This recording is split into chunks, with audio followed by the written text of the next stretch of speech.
Dormail, home of a great night's sleep.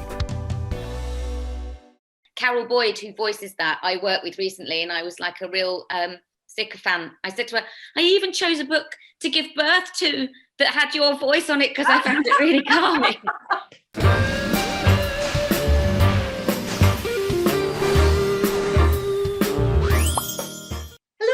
Hello. The black is black. I want my baby back. What is this? Why are we all dressed like this, do we think? I've no idea, because we never know. No, we never know, and we don't talk to each other, so we're obviously in sync, girls. We certainly are. Yeah. Right, well, I want to bring in our guest because I just love her. We all know her from EastEnders, but now it's the Archers. It's the wonderful Lucy Speed. Oh, there you are. Hi, Lucy. Hi, Lucy. Hi, Lucy. Hi. Hiya. How are you? I'm very well. How are you? Oh, well, you know. What this world we live in, what is it like? But Lucy, I'm really fascinated because I know you started very young. I think it was 7, was it, when you started? Yeah. And I was 4 when I started, but I'm 100 years before you. So I have a very strange stories of when I started. But tell me what it was. Tell me your beginnings and how you came through the young time into the older time. What was that transition?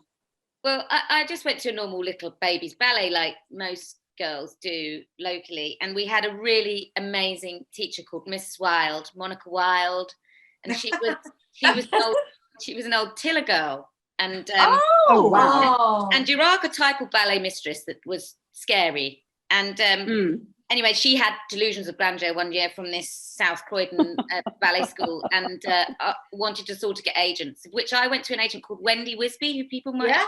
Yeah. So there's a fascinating story about when we first met her, my brother and I, and biscuits. But anyway, we'll digress. And twitchy eyes. It was lots of biscuits she was giving us that we barely couldn't eat. But so we went to the agent, and I was blonde hair, big gap, freckles, all that sort of stuff, and I got adverts like Sun Pat peanut butter and all that sort of stuff, and that 80s look, and my mum was horrified because she wasn't very, that she worked for social services in Croydon, and my dad's an estate agent. We're all very down to earth, working family, and my grandfather, who actually subsequently lived with my grandmother in the end with my parents. But my grandfather was an old sergeant major, and he was the only sort of theatrical side of it, but he was a film distributor and worked for Pathé News and had a table in Kettner's and all that sort of stuff. And amazing. But that was all in London. That was away from where we were. And my nan was a homemaker. So it was really weird. Anyway, I ended up going to auditions, and my mum says she remembers me walking into a huge warehouse once and sitting down in a huge chair, messy. I wouldn't get dressed up for anything, and said, "Oh, I feel just like Terry Wogan," and they all roared with laughter and all that sort of stuff. But and then I ended up getting a job at the National Theatre, and that's where in a quite serious play by Sarah Daniels in 1983, and that's where I fell in love with it. Really, the halls of the National Theatre. John Mills was there. Tim Curry. Just being on the Olivier stage in my roller boots. We weren't in the Olivier. I just used to roller boot through the Olivier. Of course. And then just falling asleep under the prop table. Pranks from actors putting me outside in my nightie with the audience. In my dressing room was Miranda Foster, Jaquetta May, and all these sort of brilliant young 80s vibrant. Yeah. What show did you do? Neat Tide, it was called, and it was about sort of lesbianism, divorce, Greek mythology, self-harm, all the good stuff. Light-hearted. Yeah. Was that at the Cottesloe? Yes. Did you go to Italia Conti though at one point? I went to Italia Conti. I would never go to stage school because I didn't really feel that was me. But I did go to Italia Conti when I left school for a year to do my ballet associates, and it was really because all through the years, I had to keep asking for days to work. So the council would give you so many days that you were allowed to work. And right at the end, I was 15 and everybody was going, "Oh, right, we don't have to ask the council anymore." And it was my only teenage rebellion, and I said, no, I'm going to go with my best friend to Italia Conti and do ballet, which I was not a talented ballet dancer or singer. And then as soon as I arrived, I obviously carried on working, and they didn't want me to work, they wanted me to study, and so I ended up leaving. And actually the job I left for was Eastenders, but I had been filming all over the world before then, and really didn't take much time, to quote Adele's new song, feel the world around me. Can I ask you about Eastenders? Yeah. Because as you said, you were very young when you went there. Yeah. And ultimately, the first time you left because the sense of fame was overwhelming. Yes, I'd never wanted to be a famous actress. I wanted to be what I called a jobbing actress. So I don't know whether I knew what that meant, but what it meant for me was I wanted to work all the time, and I wanted to do different characters, and I didn't care if that was included fame. I just wanted to do the work, and I never saw myself in something like EastEnders, but I remember going for the job and getting offered it in the room. And in those days, as a young actor, I didn't know you could say yes, no. It could say no to anything, and think about your career. You just did the work, and also obviously Italia Conti and the Croydon Borough Council now wanted my grant money back, and I had a debt hanging over my head because I was leaving college. So I said yes, and although I loved it when I got there, and I loved the pace of it, and I loved the people and the attention, without wishing to sound ungrateful, was so overwhelming to be 17 and a girl who'd really I'd kept my career quite quiet, because if I told anyone at school I've just been filming in France playing Chopin's Mistress, I would have got beaten up, you know. Chopin's Mistress as a kid. Can I ask you, how long was it at EastEnders before you felt you had to move on? 3 months. I handed my notice in 3 months, and I got to leave after a year.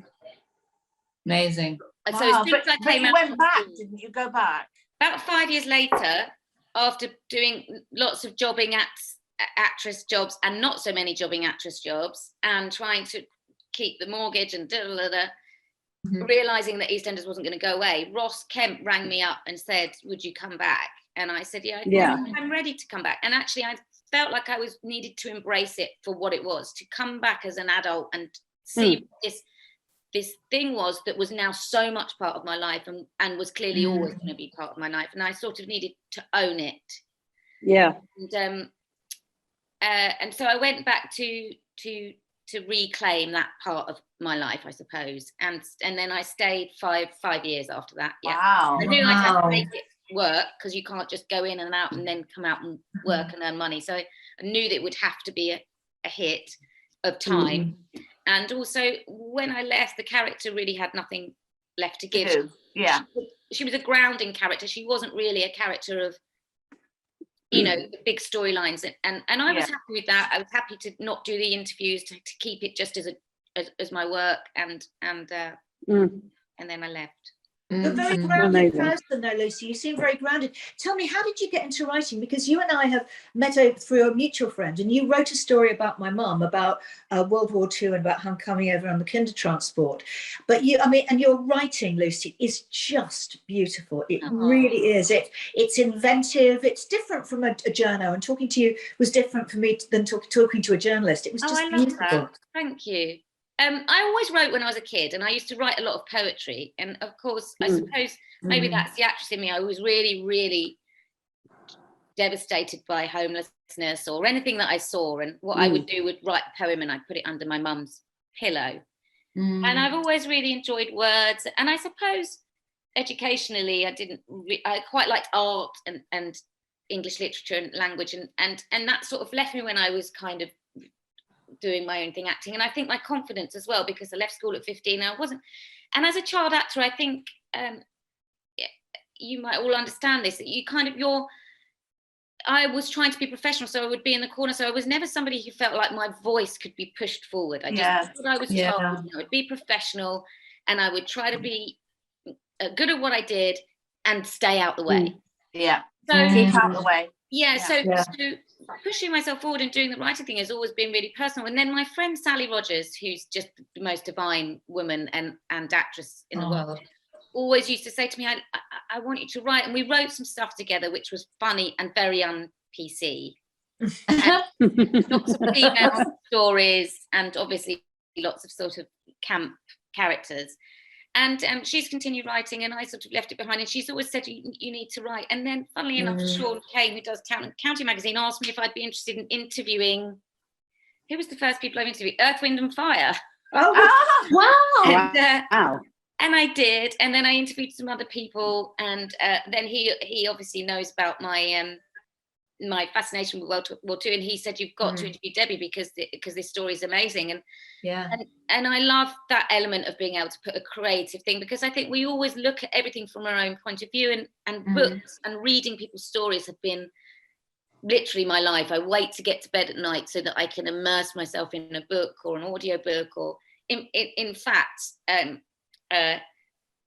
there's an actress who I'm obsessed with, who I found her voice on Audible through a book, World War II book, which it's called Housewife 49, which was Victoria Wood. On TV. It was Housewife 49. The book is called Nella Last War, and she's got all these diaries. And Carol Boyd, who voices that, I worked with recently, and I was like a real sycophant. I said to her, I even chose a book to give birth to that had your voice on it because I found it really calming. I'm talking about that, Lucy. You've done so much amazing work, but to me, you have achieved the ultimate, which is being in The Archers. I bow down to you. I'm not worthy. I'm such a big fan, and it's a national institution, isn't it? Huge honor. What's it like? It's a huge honor, and that's where Carol Boyd. That's where I met her at The Archers.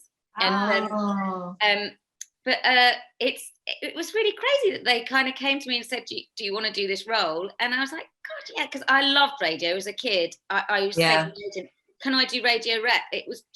And The Archers reminds me of when you used to go up to Regent Street and you do radio play up there, and all the older actors and all that lovely sort of fun camp thing. There's no jeopardy really. You can just be an actor without worrying about who's learned lines better, who's done whatever. Your voice is, you can really put something into your voice. It's just a skill that's just so enjoyable. And walking into that Archers room, and all these people that have been in it 58 years, some people have been child. Yes. And you just think, I mean, wow. It's extraordinary. If somebody had told you had this gig for 58 years, would you have been sweaty over the rest of your life, you know? Exactly. So what are you doing next? What are you planning now? Well, I then got asked to do, actually, I did an interview for something to do with Peter Kay, and the producer of that contacted my agent and said, has Lucy ever thought about directing? Wow. And actually, when I was a kid, I really wanted to direct. And there was a lovely director called Christine Seacombe who said, Lucy, when I was about 14, you'll be a director. And as I say, I never really had the confidence, but I've always coached younger actors. And I find that thing when you get this amazing performance and you help them think of something in a different way. So satisfying. Yes. And so she said, would Lucy like to direct something? And she introduced me to this writer, Kirsty Smith, whose voice on women's issues is hilarious, acerbic, witty, just so spot on and so real, and right up my street because it's a bit naughty. But all the brilliant women that I know that have done brilliant things, I mean, all the women I know are brilliant because women are brilliant, but they have this gallows humor, and I think women have this amazing gallows humor that when the chips are down, they go, this is how we're going to get through it, by self-deprecation. Rage. Absolutely. Rage is a brilliant thing that women use, you know, private rage to their friends who are going to laugh at it. And we're doing a play called How to Have a Baby and Not Lose Your Shit, and it's on at the Vault Festival next year. We're doing it either side of the half-term holidays so that women can come and see it. Right. And it is just the funniest, most honest festival of having a kid. The Vault Festival, which is on in London. Yes. Right. In London? Yes. We're on Twitter, How to Have a Baby One. We are, and we're gonna show the whole process of doing it, and and Kirsty Smith has written on our Kickstarter. We're trying to fund it and do all different things. She said, Well, listen, give us all the details. She doesn't. Yeah. Yes, please. That would Lucy, be great, please, actually. Can you give us the details of the Kickstarter and everything else, and we'll put it on the blurb of the show. Absolutely. Yeah. Absolutely. And the Wonderbirds will be there to support you, of course. Oh, that's so We kind. certainly will.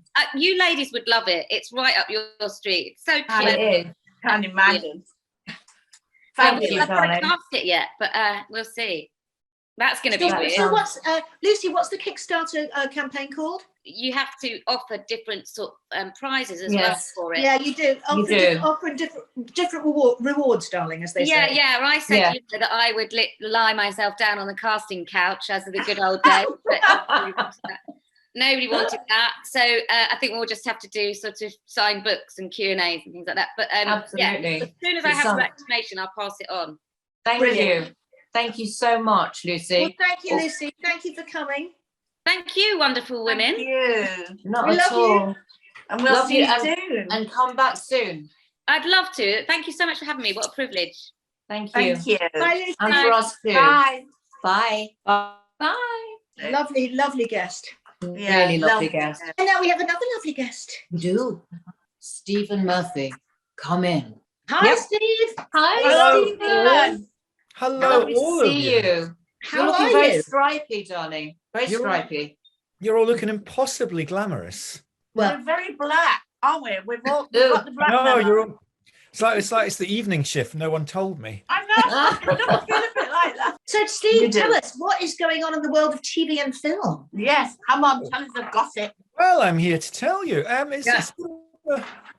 There's quite a lot going on. There's some few things back. The Wheel, it's a game show I love. I really love that. I'd like to see one of you ladies on that, but on Ooh. the spinning thing.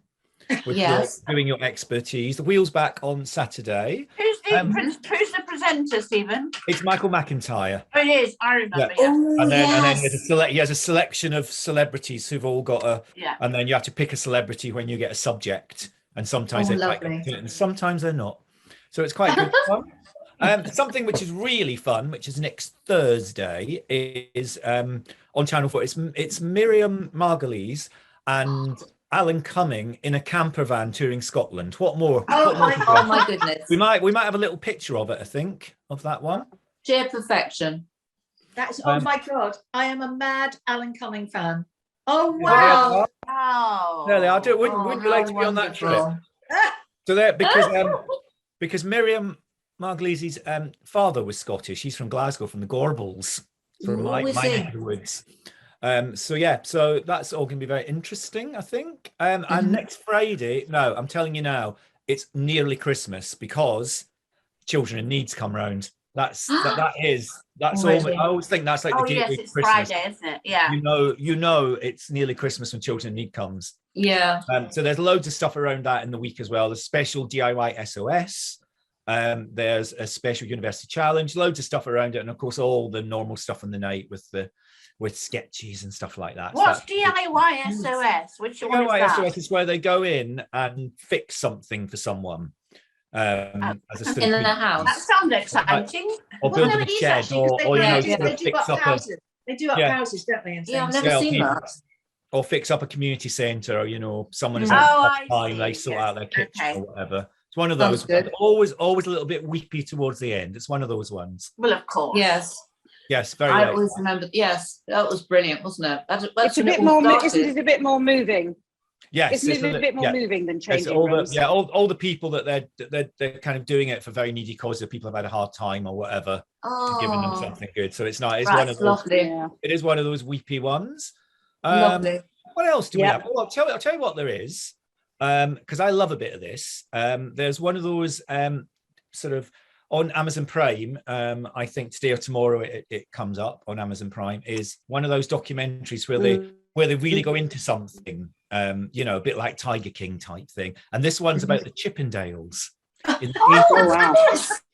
and it's all about, because I mean, you remember how huge they were, and it's all Yes. about the sort of Huge. behind, all the sort of Yes. huge, literally In more huge. ways than one. They Steve, must, I they once must Literally be huge. old now. I They must be tell you. granddads. Sorry, guys, I must tell you, I once touched a Chippendale. Oh. Right. It's a long story how I was there, but I was talking to him, I ran my hand up his arm and his arm had been shaved and I could feel all the bristles. I didn't know what she was going to say there. I didn't know what she was going to say there. I was We're so not panicked. surprised though, are we? That Debbie's actually. No, they do the shave fingernail. all their hair off, don't they? That's the whole point. I should have asked you for the documentary, Debbie. You could have you could use that. Please. But this Yeah, is all please. about, this is all, because obviously they were huge, as we're saying. So Yeah. there was obviously a lot of money kicking around. Could you not go there? This Yes, is right. about, this is about kind of the greed and the rivalry, and there's a bit of a crime story that runs through it as well. And Really? it's like a 3 or 4 parter, so it's one of those really sort of deep dive type documentaries, which I think is Are they great. still going, Steve?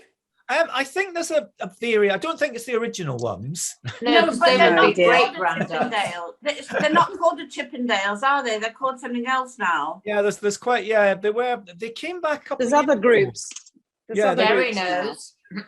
They did come back a couple of years ago, I think, in a sort of rebranded way. So that's all quite fun. Soap wise, Yes. now be careful next week because there's a bit of football on. So the soaps have moved about a bit. Oh, right. Don't get confused. Typical. Don't get confused. It's all going on. Emmerdale, I don't know if anyone's following Emmerdale. They've got a great serial killer at the minute called Mina, who is Yes. possibly the campest thing you've ever seen in your life. Yeah. I cannot work out if she's terrible or brilliant. You know, one of those ones where you go, was that really good or was that really terrible? I'm not sure, but it's absolutely, it's one of those plots that's just hammering along.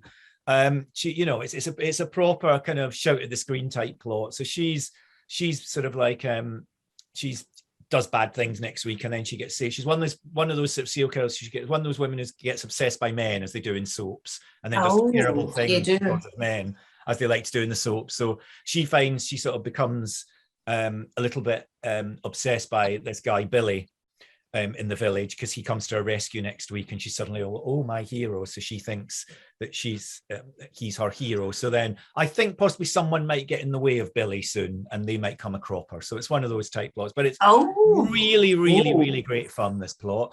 Coronation Street, we saw Curtis. No, not Curtis, that's the wrong one. No. What am I saying? Corey, God, I'm supposed to know this stuff, aren't I? We saw Corey finally get his comeuppance and head to jail. Kelly, who was sent to jail for the crime, is out of jail, but it's not going to be easy for her because she's going to end up homeless next week and in a little bit of danger on the streets. Now, I have a trouble with homeless plots in soaps because I don't think they ever ring true, because in soaps, everyone moves in and out of each other's houses at the drop of a hat. So I don't understand how anyone can ever be homeless because someone's constantly moving into someone's house. Someone else's I'm with you. room. Yeah. Good point. With a non-specific number of bedrooms that they seem to have in those houses. Just upstairs. Yeah, just upstairs. You never know. And EastEnders, we got quite an instant plot bubbling along. We got a new character came in a couple of weeks ago, Aaron. And he, we saw him last week. We saw him wash a bit of blood off of his hands last week. And then this week we see him with a bloodied shirt that he's trying to hide. He's also very interested in Bobby, Ian Beale's son. Bobby converted to Islam when he was in prison, and he's very interested in this. And there's the kind of the theory on this is going to be a sort of far right type story. This guy's going to be a sort of far right. And there's even going as far as a bit of a bomb possibly in the square come Christmas. So it's it's going to be a big one, I think, this one, if the rumors are true. So that's one I think to keep an eye on. It's really interesting. And Hollyoaks, we've got evil Dr. Ali, who's been terrible to Misbah. He's going to sort of be exposed next week. So that's another one of those. Luckily that's one of those men being horrible to women plots that they like to do in soap. In Hollyoaks, we got Dr. Ali, who's a nasty piece of work. He's been nasty to Misbah, and he will start to be exposed next week. There's another one of these plots of men being really, really horrible to women that they like to do in soap. So that's all going on. We just had Will Beck on the show on Tuesday. Casualty is really, really interesting at the moment, isn't it? Yes. I haven't got a clue what's going on. He said he didn't either. I didn't revise Casualty, sorry. They had a double episode at the weekend, but I haven't seen it. Oh, Sorry. it's so Oh, right, good. okay. I didn't like the way they were making Jacob into this weak man. I didn't like it. I know that. Oh, it happened to yes, people. yeah, the domestic abuse story. Yeah. Yeah. Mm. I feel that's not over yet. I feel that's still going to come back. If you've got something Yeah. you want to talk about next time on, let me know, because I can Oh. speak on it really quickly. Do you If know you've what, had a Steve? guest on, I can- I'd love to ask your advice about movies, because I think I've seen every movie on Netflix and Amazon Prime. Well, imaginable. what we have to do now is start going back to cinema and supporting the cinema, because Yeah. a lot of the movies are going straight to streaming. They're now back in the cinema, and there's a lot going on. We Great. have got the big one at the minute, I suppose, is Spencer, the Diana movie Oh, yes. Yes. with Charlie Theron, which had very good reviews. Has it? Yes, it's a little bit. I think it's got a little bit of a kind of it's got sort of like dreamlike sequences and stuff in it. It's not The Crown. No. It's quite kind of psychological, and it's got kind of dream type sequences of fantasy sequences and stuff in it. So I think it's quite interesting. But it's a very good reviews. The other Great. one which I think is great, if you want something fun and you want to take the family to, the kids to, the grandkids to, whatever, there's a new Ghostbusters. Ghostbusters great. After, Yes. which has Fabulous. original ones in it. It's got Sigourney Weaver and Dan Aykroyd are back in that. Oh, brilliant. Right. That's a good one if you want to take anyone to. And the other one, which I'm quite interested in, is Mothering Sunday, which has got it's based on the Graham Smith novel, and it's got Josh O'Connor and Olivia Colman, who were Queen and Prince Charles and the Crown. And it's to Odessa Young, the Australian actress. And basically it's one of those stories. She's the maid. And she's the maid, and he's the son of the posh family. Wow. And they've been having it off for years, basically. But then the son is to be married off, it's kind of set sort of after sort of World War One. And the son is to be married off, as you have to if you're a son of a posh family. But you know what's going to happen between these two. It's one of those ones. Stephen, there's Baby Boss 2. Oh, Did there you is know Baby that? Boss 2 as well, actually. Yes, I did know Baby that. Boss 2. Baby Boss 2. Well, thanks, Sounds Steve. good. We'll see you in a couple of weeks then when you come back to give us more. Absolutely, please. definitely, 100%. I love coming on. Thank you. We love Thank you. you, Brilliant. Stephen. Bye, Lots of Steve. love. Bye. Bye. And that's another show. Baby Yes. Boss. You've got to see Baby Boss. Oh, Yes. yeah, absolutely. It sounds. I saw one of them. They're so good, aren't they? Good, yeah, brilliant. With the grandkids. Yeah. See you on Tuesday. Oh, See you on Tuesday. Hi, darling. Even. Bye. Bye.